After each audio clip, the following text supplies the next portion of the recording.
이제 2024년 우리 교회에 주신 말씀이 "내가 친히 가리라"라는 말씀을 우리가 표로 삼고 있습니다. 하나님이 우리가 믿음을 따라 가는 곳곳마다 어느 순간이든지 그 자리에 친히 같이 가시겠다. 친히 그곳에 임재하셔서 우리와 동행하시겠다라고 주신 말씀인 만큼 이 말씀 붙들고 올 한 해도 여러분이 있는 그곳에 하나님이 함께 계셨음을 발견하고 경험하는 은혜가 있기를 축복합니다. 종교개혁 이후에 이 종교개혁 이후에 프로테스탄트교라고 하는 개신교를 개혁교회다 이렇게 부릅니다. 혹은 장로교회다 이렇게 부릅니다. 이 개혁교회의 3대 표지가 있는데 교회의 3대 표지입니다. 그래서 우리가 교회가 뭔지를 알기 위해서도 필요하겠죠. 첫 번째는 바른 말씀의 선포입니다. 말씀 선포가 교회의 가장 우선순위요. 가장 중요하죠. 두 번째가 바로 올바른 성례의 집행입니다. 성례라고 했을 때는 세례와 성찬이라고 볼 수 있습니다. 네, 세 번째는 바로 바른 권징의 시행. 권징은 권면과 징계입니다. 이 세 가지는 교회가 기본적으로 가지고 있어야 될 조건입니다. 그리고 이 위에 우리의 신앙 고백이 있습니다. 그래서 우리 교회와 우리 교회가 속한 교단은 웨스트민스터 신앙 고백의 그 고백서의 전통을 따라서 그 고백을 우리의 고백으로 받습니다.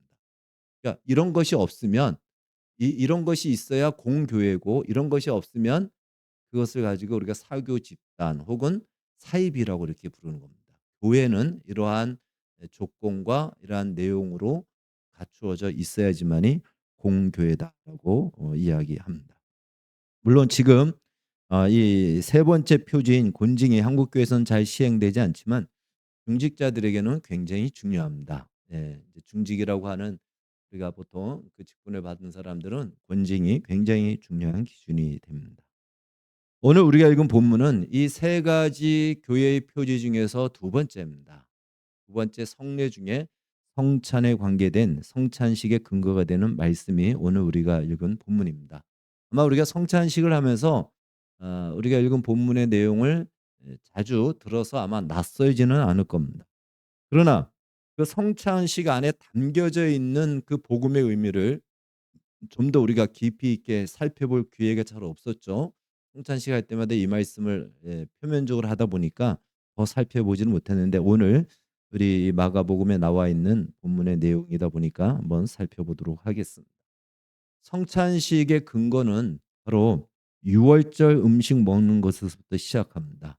오늘 본문에도 12절에 보면은 제자들이 예수께 여짜오되 우리가 어디로 가서 선생님께서 유월절 음식을 잡수시게 준비하기를 원하시나이까 이렇게 물어보죠. 그러니까 바로 이 유월절 음식을 먹는 중에 예수님께서 이 성찬식을 제정하십니다. 그러니까 그것은 유월절 음식과 유월절과 연관이 됐다라는 것이죠. 유월절이라는 것은요. 바로 출애굽 전날 밤에 양의 피가 문설주 문지방에 발라져 있는 그 집은 죽음의 사자가 넘어갔다라는 뜻이에요. 그 안에 들어가지 않고 넘어갔다. 그래서 한자로 한다면 넘다 유 넘어가다 월 해 가지고 넘어간다라는 절기입니다. 영어로는 패스오버라고 해서 이렇게 뛰어넘는 거예요. 거기에 들어가지 않고 뛰어넘음으로 말미암아 죽음의 심판의 사자가 들어간 곳은 전부 다 장자가 죽었는데 이 뛰어넘은 곳은 죽지 않고 살게 되죠. 그래서 그것이 이제 유월절의 기원이 되고 유래가 되고 근거가 되는 것입니다. 이때부터 해서 유대인들은 무교절이라고 해서 일주일 동안 절기를 지키는데 그 일주일 중에 첫날이 바로 유월절입니다. 그래서 이 유월절에 먹는 음식은 어 양고기 그다음에 누룩을 넣지 않은 그냥 밀가루 반죽 맛없는 거죠. 맛없는 빵을 먹고 쓴 나물을 먹고 그리고 이제 이들이 가나안 땅에 들어가서는 포도주를 마시는 것까지가 유월절 음식 먹는 하나의 절기 음식이다. 명절 음식이다라고 볼 수가 있고 오늘 예수님도 바로 제자들과 이 유월절 음식을 먹었던 것입니다. 근데 이 구약에서 말씀하고 있는 이 유월절과 유월절 음식은 모두가 다 하나의 그 예표입니다. 예표고 상징입니다. 이게 진짜를 위해서 지금은 그림자처럼 우리가 이걸 먹지만 이 유월절에 실체가 올 것이고 유월절 음식에 실체가 있을 것인데 그때까지는 우리가 이걸 먹는다 이겁니다. 이 절기를 지키고. 그래서 그런 예표와 상징인데 만약에 그걸 상징으로 보지 않는다면 지금도 유월절을 지켜야 돼요. 지금도 유월절 음식을 먹어야 됩니다. 그래서 이렇게 하는 사람들이 바로 유대교가 지금도 유월절을 지키고 유월절 음식을 먹습니다. 우리 이 나라에 와 있는 이단 중에는 예, 안식교 혹은 하나님의 교회라고 하는 하나님의 교회가 뭐 워낙 많이 퍼져 있죠. 여기가 지금도 유월절을 그렇게 강조하는 겁니다. 이 사람들 만나면 유월절 지키라고 아주 굉장히 많이 얘기를 합니다. 안식을 지키고 유월절 지켜야 된다. 그래야 구원받는다. 이렇게 얘기합니다. 왜 그럴까요? 이 유월절을 상징과 예표로 보지 않고 실체로 보기 때문에 그런 거예요. 근데 예수님께서 오늘 유월절 음식을 먹으면서 구약에서 말하고 있는 이 유월절과 그 음식의 실체가 바로 나다라고 말씀하시거든요. 그러니까 더 이상 예수님의 실체가 오셨기 때문에 더 이상은 그것을 지킬 이유가 없는 것입니다. 그걸 바라볼 이유가 없는 것이죠. 예수님이 그 일을 다 이루셨기 때문에. 성경은 이렇게 얘기합니다. 유월절이란 다른 말로 나 대신 양이 죽어서 그 피를 바른 거거든요. 나 대신 양이 죽은 그 사건이 유월절입니다. 성경은 이렇게 고린도전서 5장 7절에서 유월절에 대해서 이렇게 얘기합니다. 한번 같이 읽겠습니다. 시작. 유월절 양 곧 그리스도께서 희생되셨느니라. 이미 예수님이 유월절에 양의 실체로 오신 거예요. 그러니까 하나님의 교회라고 하는 그 이단에서는 저 말씀을 안 믿는 겁니다. 그러니까 성경을 제대로 믿지 않다 보니까 이단이 되는 거예요. 이미 예수님이 오셔서 하신 말씀에 대해서 성경은 여러 군데서 얘기하죠. 히브리서가 특별히 그걸 얘기하는데요. 그리스도께서는 오직 자기의 피로 영원한 속죄를 이루사 영원히 이루셨기 때문에 반복하여 할 필요가 없다라는 것입니다. 이와 같이 그리스도도 많은 사람의 죄를 담당하시려고 단번에 들이신 바 되셨고 한 번에 단번에 들이심으로 끝났습니다. 마지막 말씀 같이 읽겠습니다. 시작.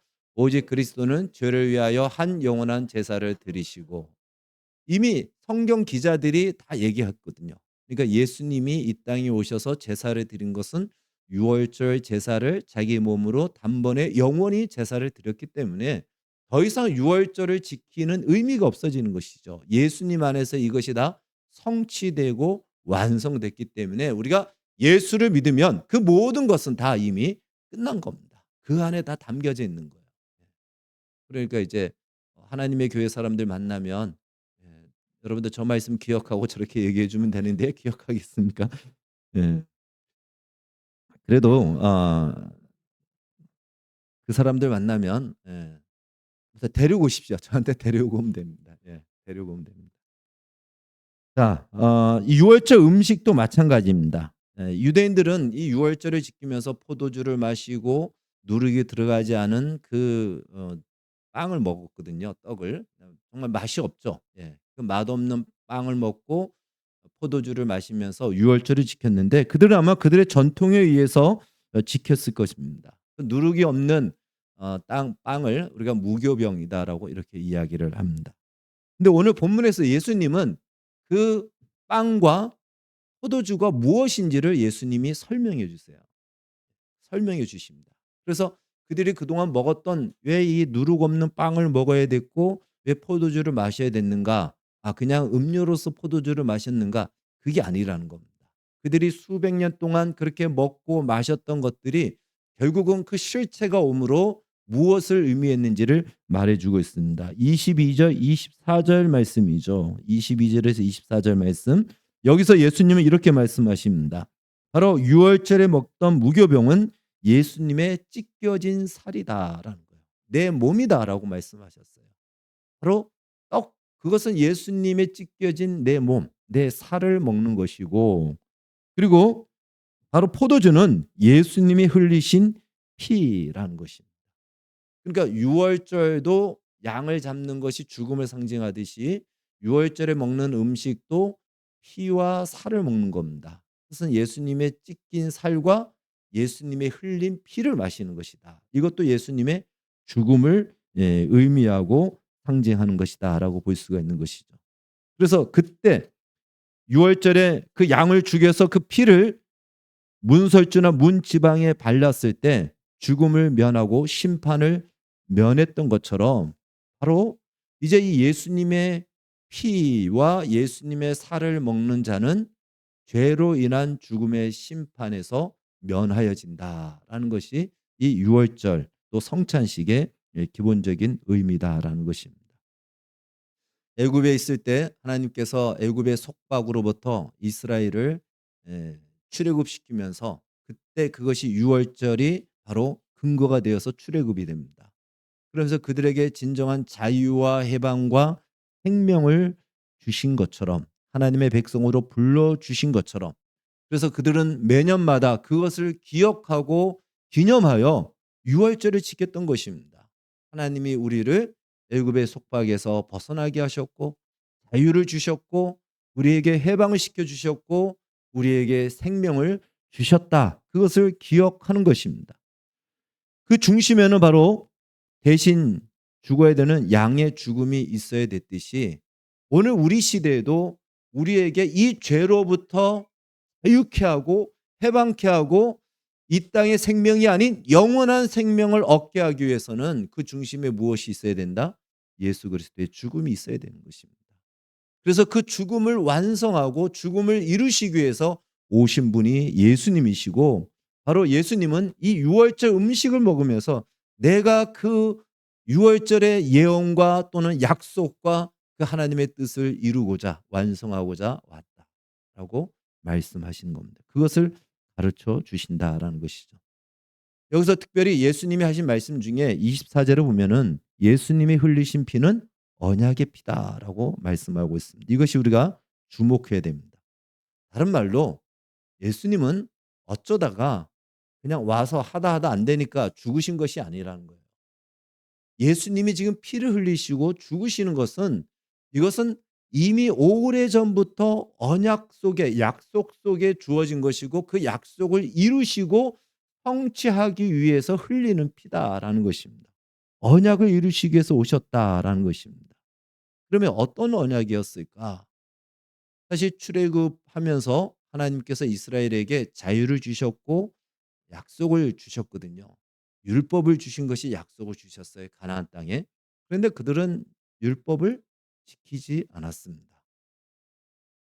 출애굽이라는 엄청난 기적을 경험하고 은혜를 받았음에도 불구하고 그들은 하나님을 섬기는 데 있어서 실패합니다. 하나님을 섬기지 않아요. 섬기지만 자기 마음대로 섬기고 하나님이 원하는 대로 섬기지 않습니다. 그래서 그들은 실패하고 또 그들은 넘어지고 어쩌면 그들은 벌써 끝나야 될 운명이요 인생이다라고 볼 수 있죠. 그런 와중에 예레미야서 31장은 하나님이 이들에게 그 언약을 새롭게 갱신하여 새 언약을 주십니다. 그것이 이제 31절 33절 말씀인데 같이 읽겠습니다. 시작. 여호와의 말씀이니라 보라 날이 이르리니 내가 이스라엘 집과 유다 집에 새 언약을 맺으리라.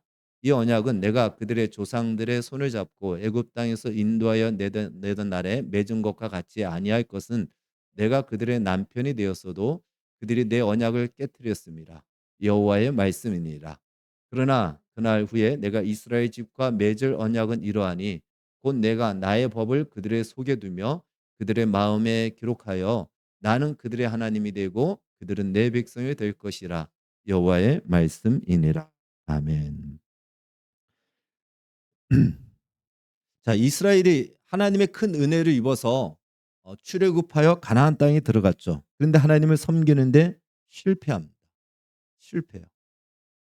그럼에도 하나님께서 이제 이들에게 다시 찾아오셔서 너희들은 내 백성이 되고 나는 너희의 하나님이 될 것이다. 그리고 이 약속을 내가 너희에게 다시 줄 것인데 이전에 주었던 약속과 달리 이제는 더 강력하게 이 약속을 내가 이루겠다라고 하시면서 주신 언약이 새 언약입니다.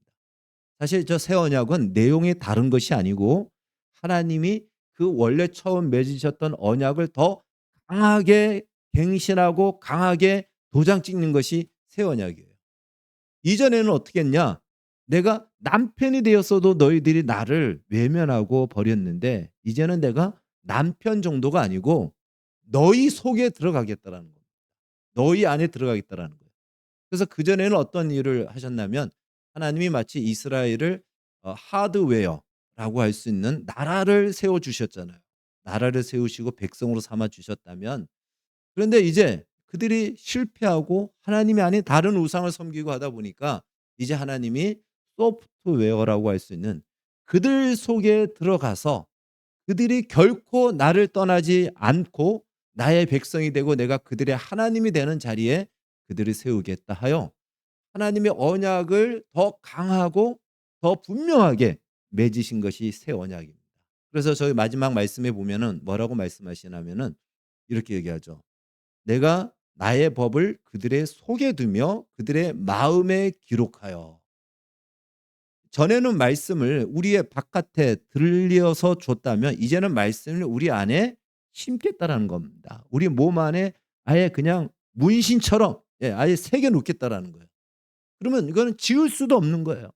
지울 수도 없게끔 완전히 내 백성으로 삼겠다라는 것이 새 언약이고, 그 언약대로 이 땅에 오셔서 이 언약을 이루신 분이 바로 예수 그리스도다. 바로 유월절에 양으로 오신 분이 바로 우리 주님이신 것입니다. 그래서 그것을 우리가 성찬식 때마다 기억하고 기념하는 것이죠. 그래서 여기까지는 우리가 일반적으로 잘 알고 있고 사실 이 정도만 알아도 큰 은혜인 것입니다. 그러나 유월절의 전후 배경을 살펴볼 때 이 일은 단순한 것이 아닌 이것은 지금도 하나님이 일하시는 하나님의 방식이라는 것입니다. 유월절이 시작될 때 이것도 하나님의 은혜였습니다. 뭐 이스라엘 백성들이 그들의 상태가 어떠하기 때문에 하나님이 그들을 죽이지 않은 것이 아니고 양의 피를 발라서 양의 피가 있으면 뛰어넘은 거예요. 그러니까 이스라엘 백성들이 거기서 착하게 살았기 때문에 또 올바르게 살았기 때문에 애굽 사람들은 못되게 살았기 때문에가 아니고 양의 피가 발라져 있느냐 없느냐 이걸 보고 뛰어넘은 거예요. 그러니까 이스라엘 백성들 중에서도 양의 피를 바르지 않았으면 어떻게 됐죠? 죽었습니다. 그건 다른 말로 애굽 사람이나 이스라엘 사람이나 모두가 다 죄인이라는 뜻이에요. 오늘 마찬가지죠. 우리도 다 죄인입니다. 그런데 양의 피가 있듯이 예수 그리스도의 피가 있는 자에게는 그 피를 보고 하나님이 우리 대신 죽은 예수님의 죽음을 받으셨기 때문에 우리에게 더 이상 심판하지 않겠다라는 것이거든요. 그것이 구약의 유월절이고 또 성찬식을 통해서 우리에게 알려주시는 복음의 내용인 것입니다.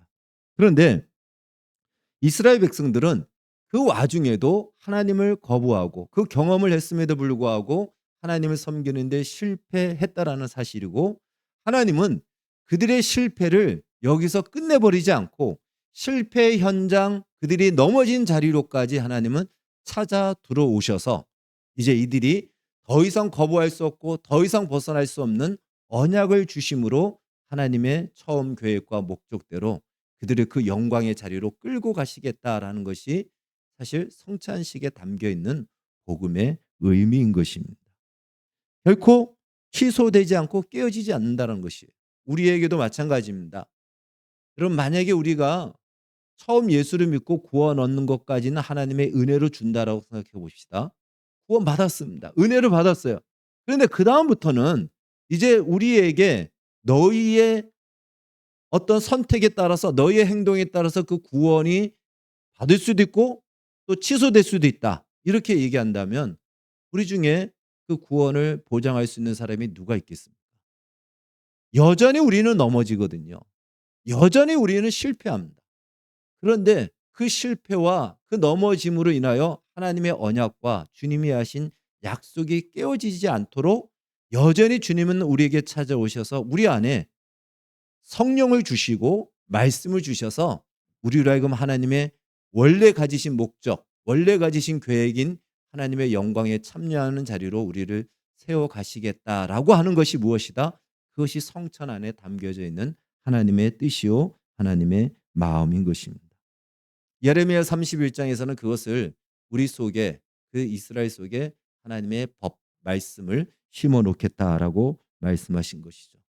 이 말은 다른 말로 그동안은 좀 이렇게 생각할 수 있죠. 그동안은 내가 말씀을 주고 너희들이 이 말씀대로 살으라라고 했는데 그렇게 기회를 줬지만 이스라엘은 실패했어요. 살 줄 알았는데 못 산다라는 거예요. 그래서 하나님이 "안 되겠다. 애들 포기해야 되겠다." 하고 그들에게 그 자격을 상실시킨 것이 아니고 그들 속에 넘어진 자리까지 찾아 들어오셨듯이 이제부터 우리의 인생 속에 하나님은 강력하게 깊이 있게 개입하시겠다라는 것입니다.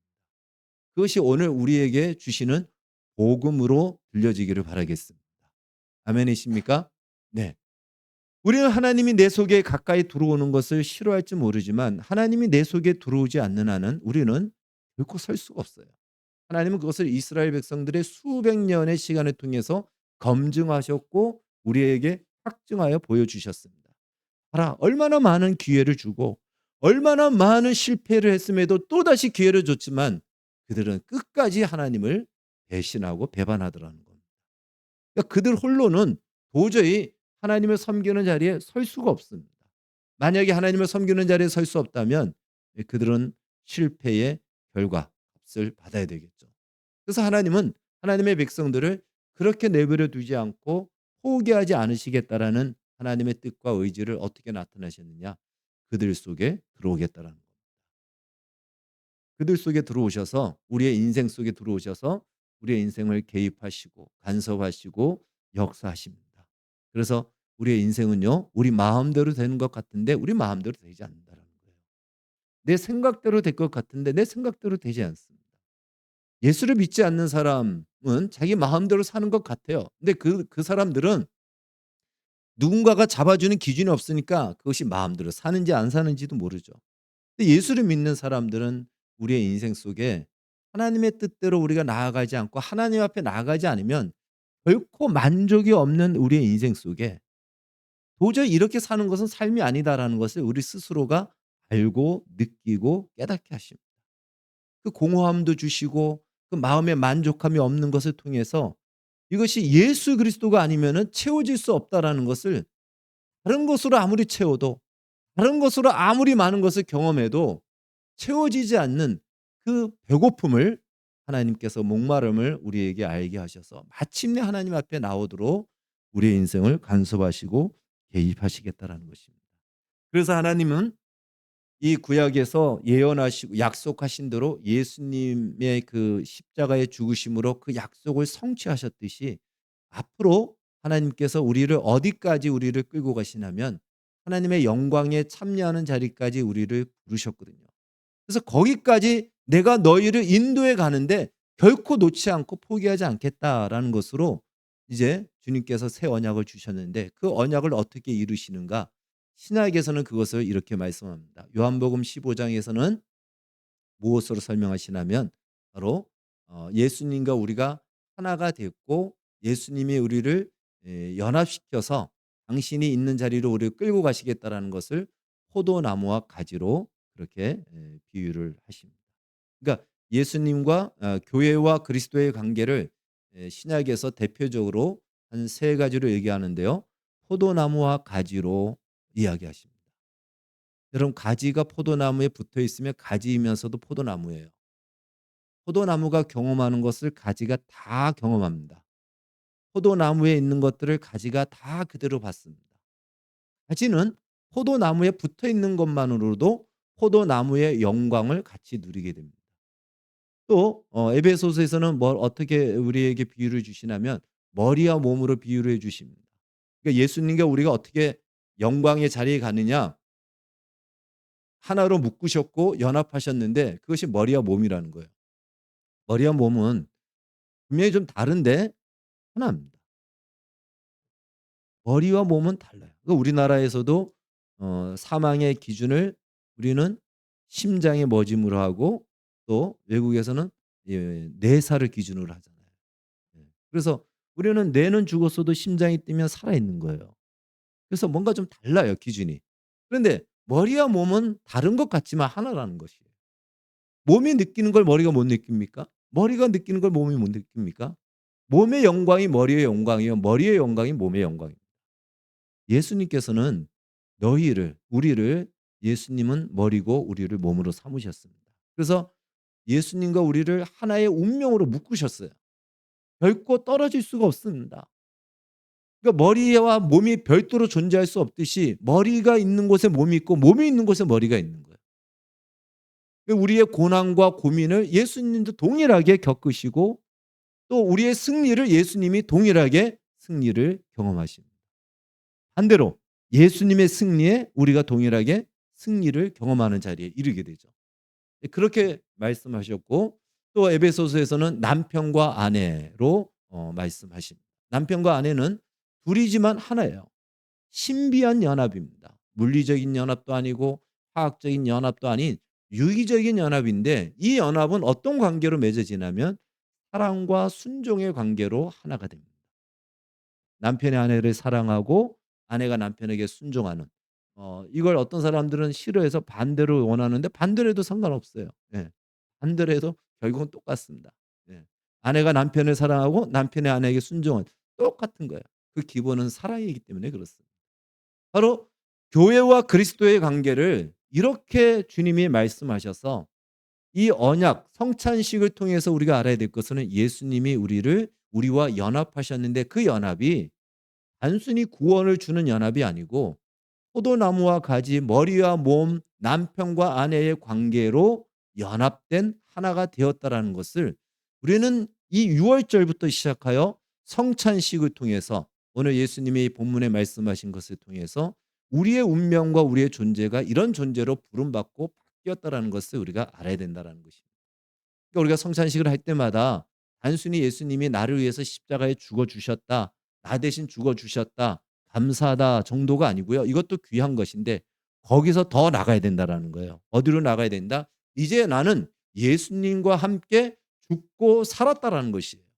이 연합되었다라는 자리로 나아가서 내가 이룰 곳은 별도로 나 혼자 존재하는 것이 아니고 예수님이 받으실 영광의 자리에 나도 동참하고 그 자리로 참여하는 것입니다.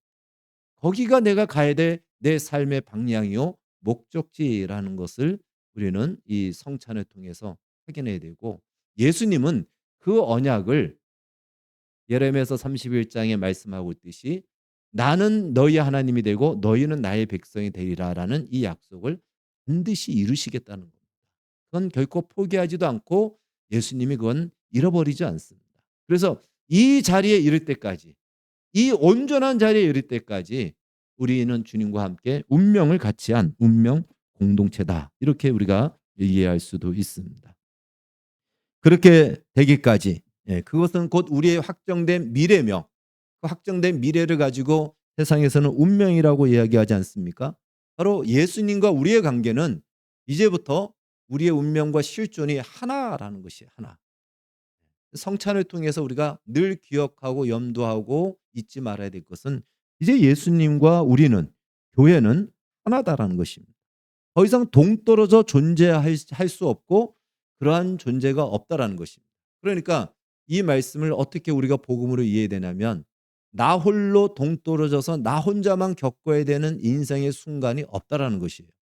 내가 실패하고 내가 넘어지고 내가 혹 죄를 지어서 넘어진 자리라 할지라도 나는 실패하였지만 그곳에 주님이 찾아오셔서 거기서 나를 실패의 자리로 내버려 두지 않고 이끌어 세워 가시는 이미 그것은 우리에게 확정된 약속이기 때문에 하나님이 말씀하신 대로 바로 그들은 내 백성이 되고 나는 그들의 하나님이 되리라라는 이 말씀 속에 바로 이것이 담겨져 있기 때문에 우리는 그것을 믿음으로 받아야 된다라는 것입니다. 따라서 이제 세상은 끊임없이 우리에게 하나님 없이 너 홀로 네가 원하는 인생을 살으라라고 끊임없이 우리에게 얘기합니다. 그리고 하나님 없이도 얼마든지 행복할 수 있다라고 세상은 계속 속삭입니다. 그러나 우리가 한번 기억해 보십시오. 그리고 여러분 한번 삶을 돌아보십시오. 하나님 없이 사는 삶과 하나님 안에서 사는 삶을 비교해 보십시오. 그리고 무엇이 만족스럽고 무엇이 가치 있는지를 확인해 보십시오. 하나님께서 우리에게 주신 이 인생의 기회는 어쩌면 그것을 비교하고 확인할 수 있도록 주시는 기회일 것입니다. 그런데 계속 이 비교와 확인만 하기 위해서 이쪽에 갔다 저쪽에 갔다 이쪽에 갔다 저쪽에 갔다만 하다 보면은 인생이 끝나게 되죠. 하나님 안에서 사는 삶의 만족과 그 가치와 기쁨을 누려야 됩니다. 그것이 바로 복인 것입니다. 그래서 저는 이 복이 우리 성도들이 이 땅에서 누릴 수 있는 복이요, 또 기쁨이요, 가치라는 것이죠. 그것은 무엇일까요? 바로 그것은 사랑하는 것이고요, 감사하는 것이고요, 섬기는 것이고요, 순종하는 것이고, 겸손하고 양보하고 희생하는 것이며, 다른 사람의 유익을 위하여 수고하는 것이고, 온유하고 충성하고 소망을 가지며 살아가는 것입니다. 세상의 가치하고는 다르죠. 그런데 누구만이 이렇게 살 수 있을까요? 짐승이 이렇게 삽니까? 못 삽니다. 자기를 위해서, 생존을 위해서 사는 사람은 못 삽니다. 우리가 이렇게 살 수 있는 이유는 무엇이냐? 내가 무슨 대단한 능력이 있고 인격이 있어서 그럴까요? 그렇지 않죠. 우리는 받은 생명이 이미 있고 받은 것이 우리는 충분하기 때문에 이렇게 살 수 있는 여유를 가지고 있다라는 사실입니다. 그런데 그것을 우리가 생각하지 않으면 우리도 역시 정말 악의 다툼을 하면서 살 수밖에 없습니다. 그러나 예수 그리스도께서 우리를 위해서 대신 죽어 주심으로 다시는 종노릇하는 그 무서움에서 살지 않아도 되는 그 자격과 그 운명으로 우리를 부르셨기 때문에 이렇게 살 수 있는 것입니다. 그리고 이렇게 사는 것이 얼마나 가치 있고 놀라운지, 위로를 받을 수 있는지 그것을 한번 누려보시고 경험해 보시라는 겁니다. 그럼 만약에 내가 참 믿는 믿음 때문에 손해를 봤어요. 억울함을 당했어요. 사람들이 나를 알아주지 않아요. 그런데 그때 누가 알아줄까요? 주님이 나를 알아주세요. 그때 누리는 만족을 경험해 보셨습니까? 그런데 반대로, 반대로 상대를 뒤엎고 억울하게 누명을 씌우고 내가 높아지고 내가 나의 유익을 취했다고 생각해 봅시다. 내 손에 가진 것은 많이 있겠지만 내 안에 진정한 만족이 있을까요? 주님이 그 안에서 뭐라고 말씀하실까요? 우리를 회개케 하지 않겠습니까? 그래서 예수 안에서 주님과 연합하여 사는 삶, 그 운명 속에 살아가는 이 삶이야말로 진정한 복요 가치라는 것입니다. 물론 그렇다고 해서 우리는 맨날 울면서 고개 숙이면서 살아야 되냐? 그 이야기를 하는 것이 아닙니다. 금방도 말씀드렸듯이 이렇게 살 수 있는 사람은요, 여유가 있기 때문에 살 수 있는 것입니다. 복음의 그 능력을 경험한 자, 하나님의 은혜와 사랑에 무한한 사랑을 받은 자, 그들만이 이러한 여유 있는 삶을 살 수가 있는 것입니다. 그래서 우리는 성찬식을 할 때마다 이 복음의 의미, 그리고 하나님이 어떻게 그 약속을 이루시기 위해서 행하셨는지, 예수님께서 그것을 완성하시기 위해서 어떻게 인간의 몸으로 오셔서